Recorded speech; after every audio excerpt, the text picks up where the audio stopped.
So guys आज का हमारा टॉपिक है E1 E2 elimination reaction by haloalkanes. देखिए बहुत सिंपल है, जैसे कि आपने SN1 SN2 का डिफरेंस पढ़ा था वैसे ही मैं यहां पर E1 E2 का डिफरेंस कराऊंगा और ये एज इट इज है, बस थोड़ा बहुत चेंजेस है, उसको ध्यान से देखिए। सबसे पहले मैं आपको डिफरेंसेस लिखाऊंगा, उसके बाद मैं आपको इसके क्या करवाऊंगा, एग्जाम्पल्स कराऊंगा, जिससे आपको परफेक्टली समझ में आ जाएगा कि कब E1 होने वाला है और कब E2। लेकिन उससे पहले हम लोग यहां पर क्या करने वाले, डिफरेंस को लिख लेते हैं। बस उससे पहले मैं आपसे रिक्वेस्ट करूंगा, इस E1 और E2 के डिफरेंस को देखने से पहले आप SN1 और SN2 के डिफरेंस को जरूर देख लो, समझ में आता है, क्योंकि बहुत सारी चीजें वहां से मैच करेंगी। वो वीडियो का जो लिंक है वो डिस्क्रिप्शन बॉक्स में दे देता हूं, उसको फटाफट से देख लो। और अगर आपने देख लिया है तो आप कंटिन्यू कर सकते हैं, इस वीडियो को बड़े आसानी समझ में आएगा। ठीक है, तो चलो यहां पर देखिए, एलिमिनेशन रिएक्शन दो तरह की होती है, कैटेगराइज कर देता हूं। यहां पर मैं लिख देता हूं E1 को, ठीक है, E1, और इस तरफ लिख देता हूं मैं E2 को। ठीक है, आप भी अपनी कॉपी के अंदर इस तरह से बॉक्स बना सकते हैं। बीच में मैं एक लाइन खींच देता हूं और उसमें मैं यहां पर डिफरेंसेस कराऊंगा, आप लोगों को समझ में आता है। इस तरफ मैं E1 को लिखूंगा, इस तरफ मैं E2 को लिखूंगा, दोनों के डिफरेंसेस करते हैं। चलिए शुरू करते हैं।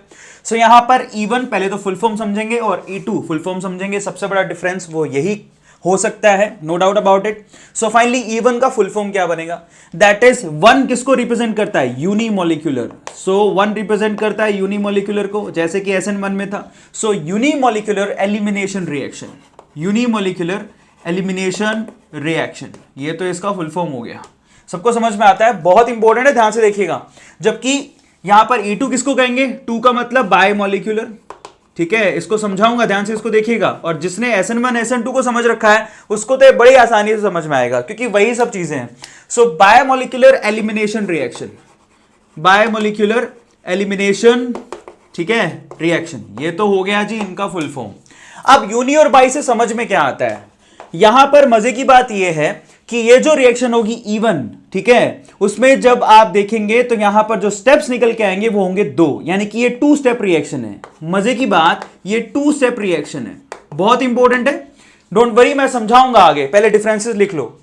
ठीक है, सो यहां पर ये 2 स्टेप रिएक्शन है, जबकि यहां पर ये रिएक्शन कैसी है, ये सिंगल स्टेप रिएक्शन है, ये एक ही स्टेप में हो जाएगी, सिंगल स्टेप रिएक्शन है, बहुत इंपॉर्टेंट है। और यही SN1 SN2 में भी लिखा था, सेकंड पॉइंट आपको पता होगा, SN1 और SN2 में यही पॉइंट लिखा था। चलिए थर्ड पॉइंट पर चलते हैं। अब देखिए यहां पर यूनिमोलिकुलर का सेंस क्या है, यहां पर जब आप इसका रेट लिखने जाएंगे, ठीक है, तो वो रेट सिर्फ और सिर्फ किस पे डिपेंड करेगा, ध्यान से इसको देखिए। रेट कैसे लिखा जाता है, केमिकल काइनेटिक्स में सिखाया था, रेट कांस्टेंट लगाना है और साथ में आपको, क्योंकि यूनिमोलिकुलर है 1 लगा हुआ है, इसका मतलब यहां पर जो रेट है वो सिर्फ और सिर्फ आपके सबस्ट्रेट पे डिपेंड करेगा। आता है समझ में, और उसकी होगी पावर 1, बहुत इंपॉर्टेंट है। E1 रिएक्शन में जब आप रेट लिखने जाएंगे वो सिर्फ और सिर्फ सबस्ट्रेट पे डिपेंड करता है, ठीक है, और उसमें पावर आएगी 1, इसलिए इसको यूनिमोलिकुलर कहते हैं, क्योंकि यहां पर एक ही मॉलिक्यूल रेट में पार्टिसिपेट करता हुआ दिखाई दे रहा है, इस इक्वेशन के अंदर दिखाई दे रहा है सबको।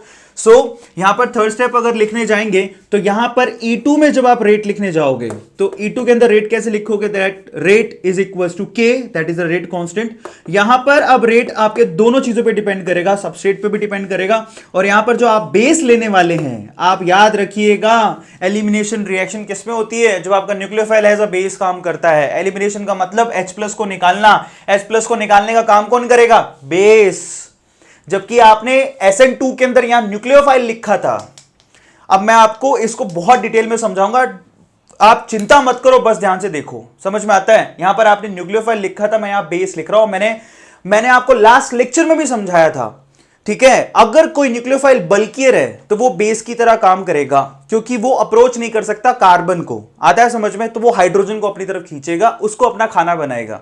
सो फाइनली यहां पर OH- लिखा, और मजे की बात यहां पर रेट RH यानी सबस्ट्रेट और रिएजेंट दोनों पे डिपेंड करता है, इसलिए यहां पर इसको क्या कहते हैं, बाईमोलिकुलर। क्लियर होता है। चलिए थर्ड के बाद फोर्थ पर चलते हैं। फोर्थ यहां पर इसकी ऑर्डर हो चाहे इसकी मोलिकुलैरिटी हो, ठीक है, ये दोनों की दोनों कितनी होती है, 1, ये डिफरेंस भी हमने देखा था।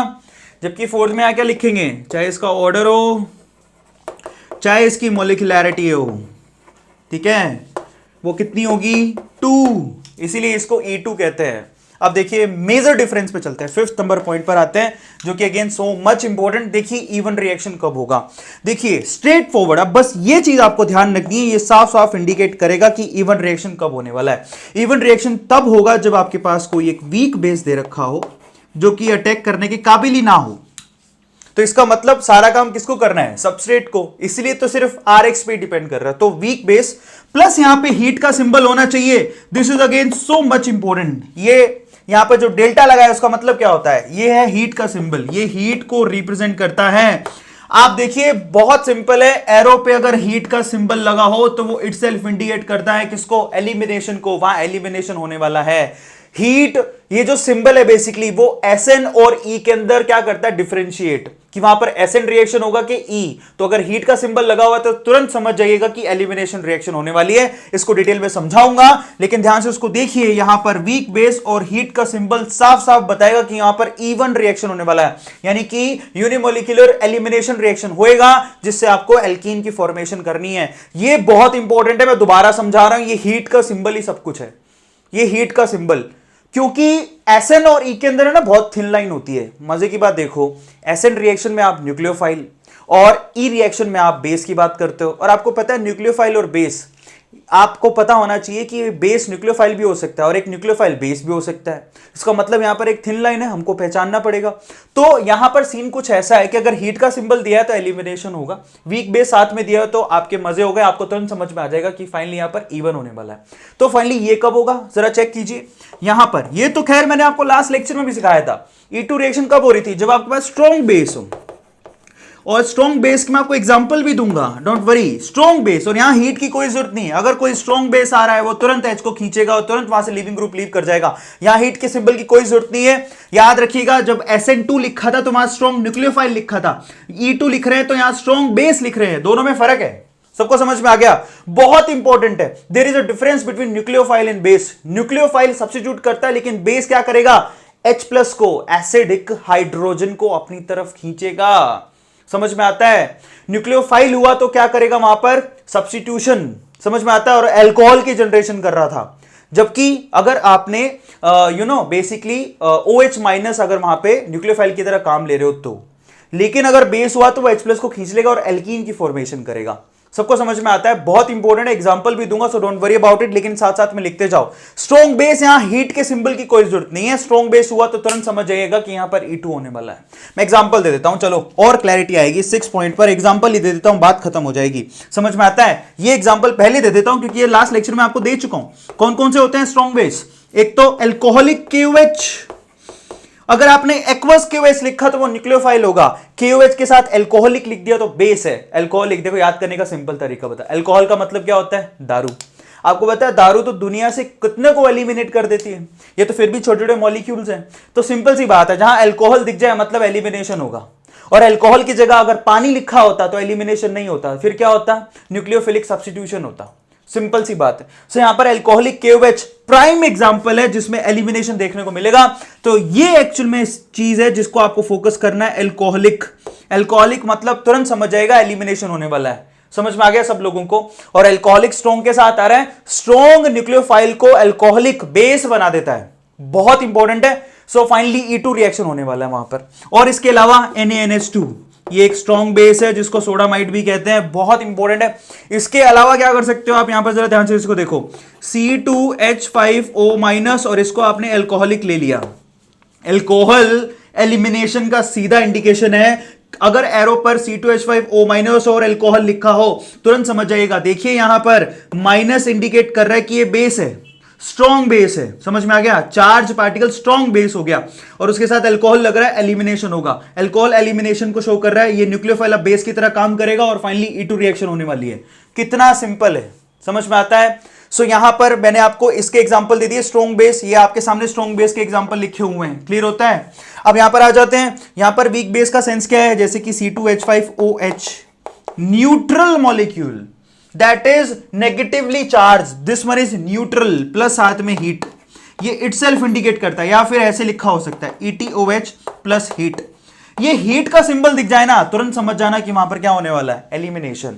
समझ में आता है? और हीट एक्चुअली प्रिफर E1 को प्रिफर करता है। यहां पे साफ साफ इंडिकेशन मिल रहे हैं। जिसको यहां तक समझ में आ गया उसको बड़ी आसानी से समझ में आ जाएगा। बहुत इंपॉर्टेंट ये मैंने डिफरेंसेस आप लोगों को लिखवाए हैं। अब मैं आपको एग्जांपल बताऊंगा, उससे आपको ज्यादा क्लैरिटी आएगी। लेकिन ये डिफरेंसेस काफी काफी काफी ज्यादा इंपॉर्टेंट है। क्लियर होता है सब लोगों को? दोबारा समझा देता हूं। Unimolecular, bimolecular, 2 step, single step. Rate depend करती है सिर्फ आरएक्स पे या रेट डिपेंड करती है आरएक्स और बेस दोनों पे। Order molecularity 1, order molecularity 2। यहां पर वीक बेस होएगा प्लस हीट होएगी, यहां पर स्ट्रॉन्ग बेस होएगा। जबकि यहां पर आपको एग्जांपल मैंने दे दिए, ये एग्जांपल्स हैं। और मजे की बात, एक छोटी सी लास्ट और लिखवा देता हूं यहां पर 7th, क्योंकि ये 2 स्टेप में होता है तो कार्बोकेटाइन बनता है, कार्बोकेटाइन फॉर्म होगा। समझ में आ गया सबको?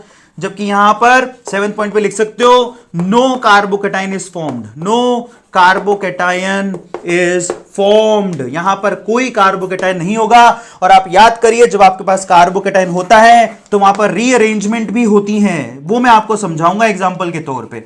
तो रीअरेंजमेंट्स पॉसिबल, इसको मैं एग्जांपल देके समझाऊंगा। रीअरेंजमेंट्स पॉसिबल, जबकि यहां पर रीअरेंजमेंट्स नहीं होती, रीअरेंजमेंट्स नहीं होती। अब ये सब क्या है मैं आपको एग्जांपल देके समझाऊंगा। सबको समझ में आ गया? टिल देन आप ये 8 के 8 पॉइंट अच्छे से लिख लो, ठीक है? उसके बाद हम लोग एग्जांपल करते हैं। फटाफट से इसका स्क्रीनशॉट ले लो, इसको ध्यान से। मैं दोबारा बोल देता हूं, कार्बोकेटाइन फॉर्म होता है, वहां नहीं होता है। यहां पर रीअरेंजमेंट पॉसिबल, वहां नहीं है। क्लियर हो गया? तो फटाफट से इन पॉइंट्स को लिखो, उसके बाद हम लोग आगे चलते हैं। ले लीजिए। सो चलिए गाइज, अब जो भी मैंने आपको समझाया E1 और E2 के लिए, उसको मैं एग्जाम्पल के थ्रू अप्लाई करके दिखाता हूं, जिससे आपको और भी ज्यादा समझ में आएगा। सबसे पहले हम लोग किसको करेंगे? E1 को, और फिर E2 को, ठीक है? तो E1 के लिए एग्जाम्पल देखिए, एग्जाम्पल के तौर पे आपको ज्यादा समझ में आएगा। सबसे पहले हम लोग जानते हैं कि जो E1 है बेसिकली वो यूनिमोलिकुलर होता है। इसके लिए सबसे पहले सबस्ट्रेट चाहिए, सबस्ट्रेट तो चाहिए, बिना उसके तो काम होगा नहीं। तो मैं मान लेता हूं यहां पर एक सबस्ट्रेट ले लिया मैंने, ये वाला। ध्यान से इसको देखिए। सपोज करते हैं हम लोग सबस्ट्रेट ले लिया ये, ठीक है? सो यहां पर ये सबस्ट्रेट है, हेलो एल्केन लेनी है, मैंने हेलो एल्केन ले ली। अब मजे की बात देखिए, ये कौन सी हेलो एल्केन है जरा चेक कीजिए। ये जो कार्बन जिससे हेलोजन जुड़ा हुआ 2 कार्बन से जुड़ा हुआ है, इसका मतलब 2 डिग्री हेलो एल्केन हो गया। अब देखिए यहां पर अगर एरो पे लिखा हो, ध्यान से इसको देखिएगा ना, अगर एरो पे इस तरह से लिखा हो कि यहां पर तो दे दिया आपको सपोज C2H5OH, ठीक है? ये न्यूट्रल मॉलिक्यूल है, इसका मतलब ये बेसिकली क्या हो गया? ये वीक बेस है। आया सबको समझ में? सो ये वीक बेस है और साथ में हीट का सिंबल दे दिया, तो ये साफ इंडिकेट कर रहा है ये हीट का सिंबल बेसिकली एलिमिनेशन होगा, और ऊपर वीक बेस दिया हुआ है तो यहां पर E1 मैकेनिज्म लगेगा। साफ साफ मालूम पड़ रहा है। यही मैंने आपसे कहा था कि वीक बेस प्लस हीट, ये दोनों का कॉम्बिनेशन आपको क्या देने वाला है? E1 mechanism. यानी कि आपको इसको 2 स्टेप में करनी है, एलिमिनेशन होगा यानी यूनिमोलिकुलर होगा। लेकिन यहां पर है बड़ा साफ ही, मैं आपको पहले मैकेनिज्म बताता हूं, उसके बाद सीधे प्रोडक्ट बनाएंगे। सबसे पहला स्टेप, स्टेप 1 में यहां पर कार्बोकेटाइन का जनरेशन होगा। मैं तो लिख देता हूं यहां पर, देखिए स्टेप 1। स्टेप 1 में यहां पर कार्बोकेटाइन का जनरेशन होगा, ठीक है? तो यहां पर क्या होने वाला है? हीट की वजह से हम लोग कहें, या फिर यहां पर ये जो हेलोजन लग रहा है इसकी इलेक्ट्रोनेगेटिविटी अच्छी खासी होती है, तो क्या करेगा? सबसे पहले बॉन्डेड इलेक्ट्रॉन को अपनी तरफ लेके भागेगा। सबको समझ में आता है? क्योंकि इसके ऊपर ऑलरेडी पार्शियल नेगेटिव साइन है और इस कार्बन पे ऑलरेडी पार्शियल पॉजिटिव साइन है। सबको क्लियर हो गया? तो यहां पर सबसे पहले इलेक्ट्रॉन लेके गया, सो यहां पर ये लीविंग ग्रुप लीव कर गया। क्लियर होता है? और इस पे कंप्लीट पॉजिटिव साइन आ गया, कार्बोकेटाइन का जनरेशन हो गया। ध्यान से इसको देखो, ये लीजिए जी, यहां पर कार्बोकेटाइन का जनरेशन हो गया। सबको दिखाई दे रहा है? अब तो आसान हो गया। जब एक कार्बोकेटाइन का जनरेशन हो चुका है इस पर्टिकुलर पोजीशन पे, तो ये अल्फा कार्बन है, तो बीटा कार्बन कौन सा है? ये बीटा कार्बन है, ये भी बीटा कार्बन है। हम लोग मेजर प्रोडक्ट की तरफ चलते हैं। हमको पता है कि कॉर्नर वाला हटाएंगे तो हॉफमैन प्रोडक्ट बनेगा। हमें हॉफमैन नहीं चाहिए, हमें सिट्जेफ प्रोडक्ट चाहिए। मैं लास्ट टाइम पे सिखा चुका हूं, जो कि ज्यादा स्टेबल होगा।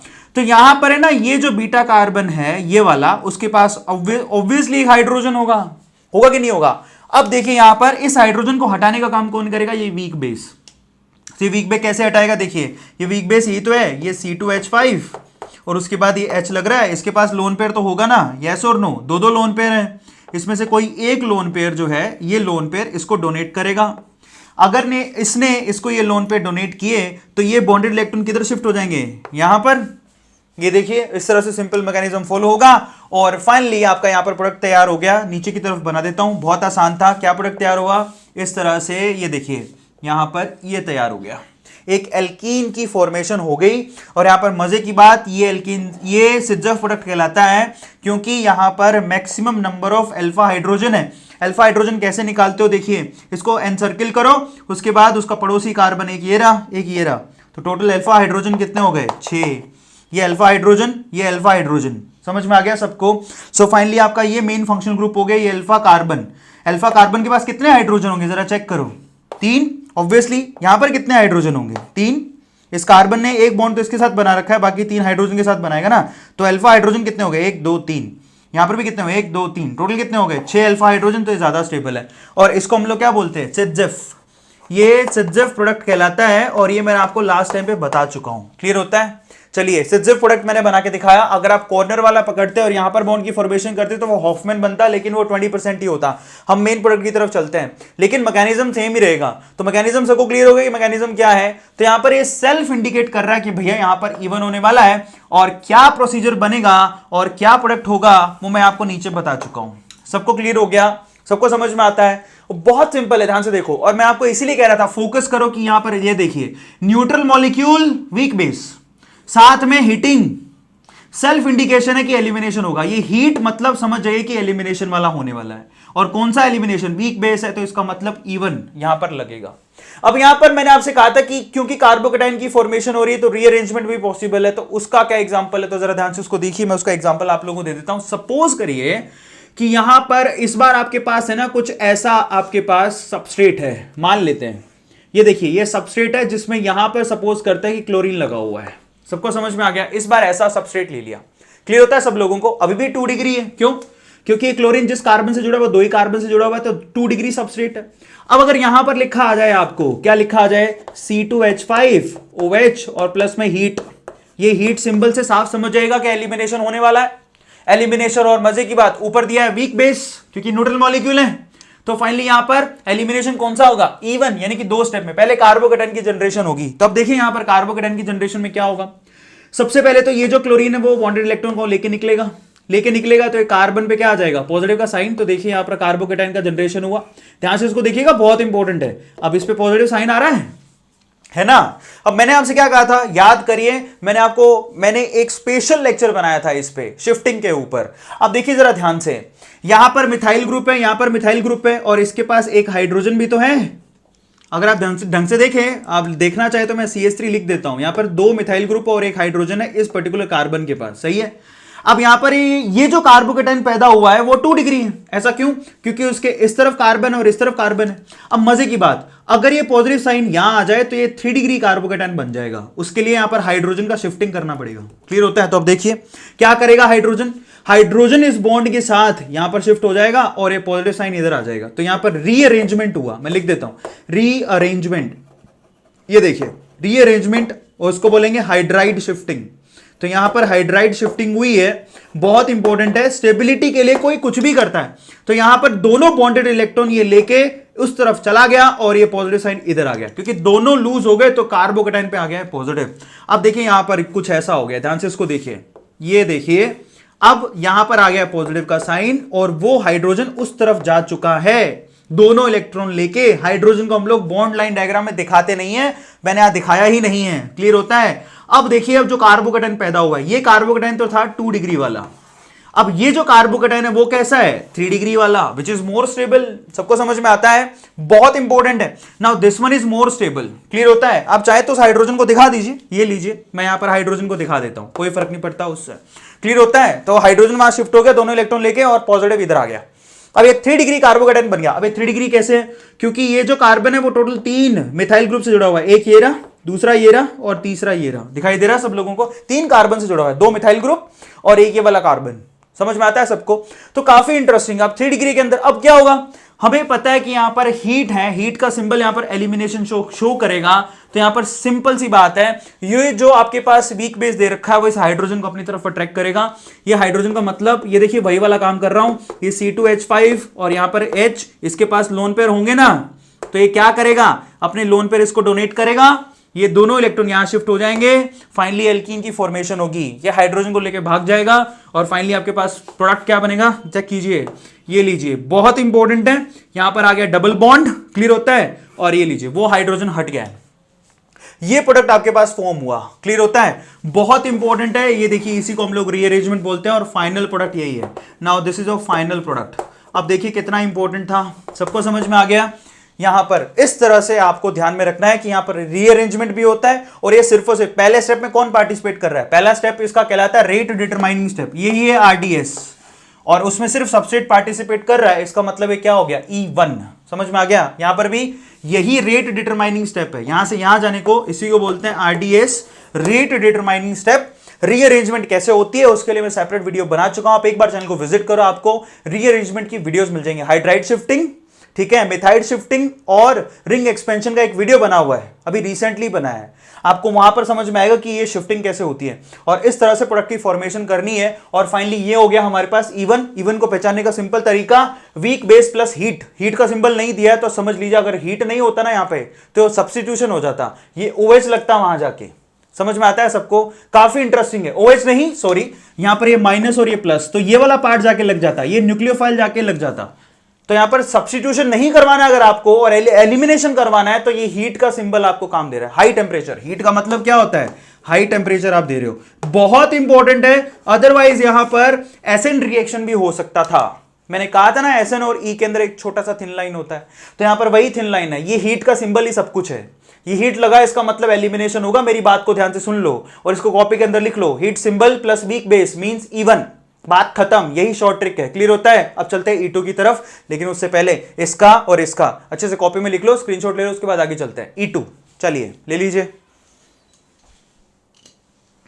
सो चलिए गाइस अब E2 को भी देख लेते हैं। हालांकि E2 वाली रिएक्शंस मैं लास्ट वीडियो में करवा चुका था, लेकिन सीक्वेंस में देख लेते हैं जिससे आपको कॉन्सेप्ट में क्लैरिटी रहेगी। तो याद करो, पहले तो E1 कब होता है? जब आपको हीट और वीक बेस दिया हो। E2 कब होता है? जब स्ट्रॉन्ग बेस दिया हो, वहां हीट की कोई जरूरत नहीं है। तो सबसे पहले अपन सबस्ट्रेट ले लेते हैं। Suppose we have a substrate, एक सबस्ट्रेट ले लेते हैं। ये देखिए एक सबस्ट्रेट लिया, ठीक है। मैं मान लेता हूं कि यहां पर क्लोरीन लगा हुआ है, ठीक है। सबसे पहले सबस्ट्रेट को देखो, ये 2 डिग्री सबस्ट्रेट है। 2 डिग्री E1 और E2 दोनों में जा सकता है। अब डिपेंड करता है आपने एरो पे क्या लिखा है। तो 2 डिग्री क्यों है? क्योंकि क्लोरीन जिस कार्बन से जुड़ा है वो 2 कार्बन से, एक ये रहा और एक ये रहा, 2 कार्बन से जुड़ा हुआ है। अब सपोज करते हैं कि इस एरो पे आपने लिख दिया KOH। अगर अकेला KOH लिखा होता तो यहां पर एसिड रिएक्शन हो जाती, लेकिन उसके आगे आपने अल्कोहलिक लगा दिया तो समझ लीजिए बस हो गया अपना काम। अल्कोहल एलिमिनेशन के लिए एक बहुत बड़ा हीरो है, अल्कोहल लिख दिया, समझ लीजिए यहां पर क्या होने वाला है? एलिमिनेशन, एल्कीन बनेगा। तो सीन सारा इसका है, एक हीट का और एक अल्कोहल का। सबको समझ में आता है? हीट वहां पे इंडिकेट करता है एलिमिनेशन होगा, अल्कोहल यहां पे इंडिकेट करता है कि यहां पर क्या होने वाला है? एलिमिनेशन। ऐसा क्यों होता है मैं आपको थोड़ी सी क्लैरिटी दे देता हूं। होता कुछ यूं है कि KOH से तो मिलेगा आपको OH-, सही है। अब यहां पर जो अल्कोहल डाला है, अल्कोहल का मतलब क्या होता है? अल्कोहल का मतलब होता है ये ऑक्सीजन हो गया, उसके बाद यहां पर क्या है? C2H5 और यहां पर ऑब्वियसली हाइड्रोजन होगा। अब हमको पता है कि हाइड्रोजन पे पार्शियल पॉजिटिव होता है क्योंकि इस ऑक्सीजन पे पार्शियल नेगेटिव होता है। तो सीन कुछ ऐसा है कि यहां पर है ना, ये बहुत सारे मॉलिक्यूल है ना, इस OH- को घेर लेते हैं। उसमें से ये देखो अल्कोहल का जो हाइड्रोजन है वे माइनस के साथ यहां पर क्या कर रहा है? बॉन्ड की फॉर्मेशन कर रहा है। ये इंटरमोलिकुलर बॉन्ड है। समझ में आ गया सबको?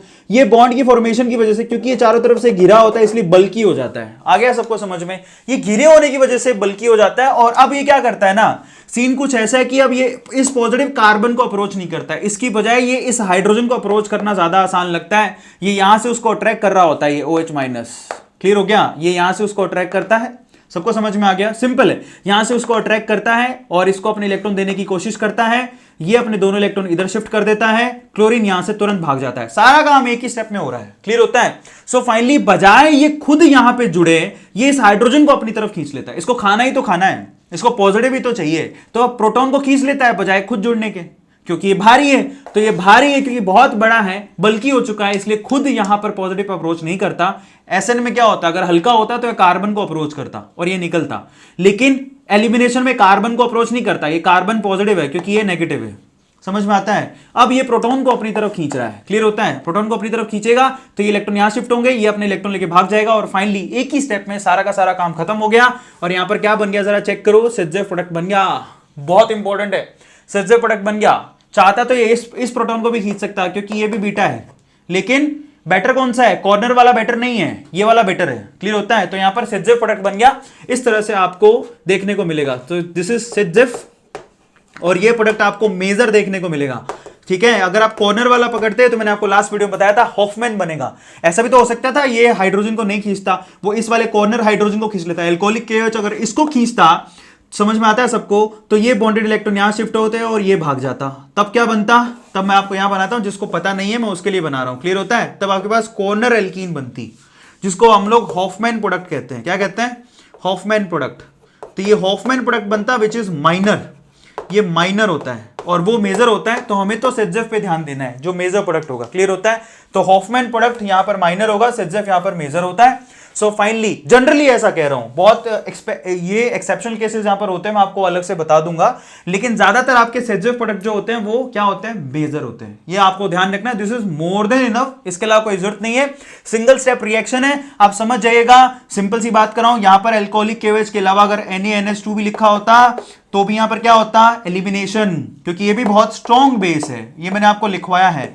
अगर यहां पर ये भी लिखा होता तब भी एलिमिनेशन होता। क्लियर होता है सब लोगों को? इसके अलावा एक और लिखवाया था, जैसे कि C2H5O- और अल्कोहल, तो ये भी एक स्ट्रॉन्ग बेस की तरह काम करेगा और यहां पर एलिमिनेशन से यही बनाने वाला है, कुछ फर्क नहीं आने वाला है। हॉफमैन और सिटजेफ दो प्रोडक्ट बनाएगा जिसमें से सिटजेफ प्रोडक्ट मेजर होगा, और ये मैं आपको लास्ट वीडियो में भी करवा चुका हूं। बहुत आसान है, सिंगल स्टेप होता है, और आपके लिए जो इंडिकेशन है यहां पर वो अल्कोहल है।